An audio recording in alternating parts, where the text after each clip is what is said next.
Reis Merjan was too scared to speak against those in power in the Syria of the past.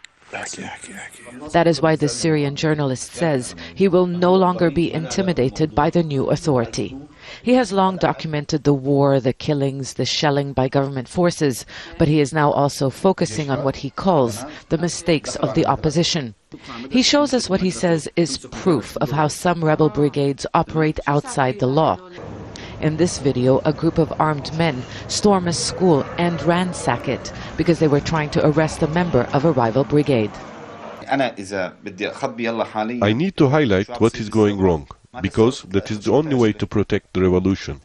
We need to talk about that because we don't want to get rid of Bashar al-Assad only to have another Bashar.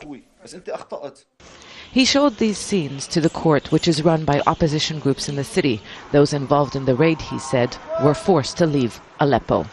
When people take to the streets, they don't just show their opposition against the government. On many occasions, they have criticized the new reality in rebel-controlled areas of Aleppo city. They complain about lawlessness, the lack of services, and their suffering. And that, Mohammed Sayed says, is why he has to be the voice of the voiceless. For decades, the media in Syria was state-controlled. Very few dared to challenge the authorities. Now, people speak their mind in territories outside state control.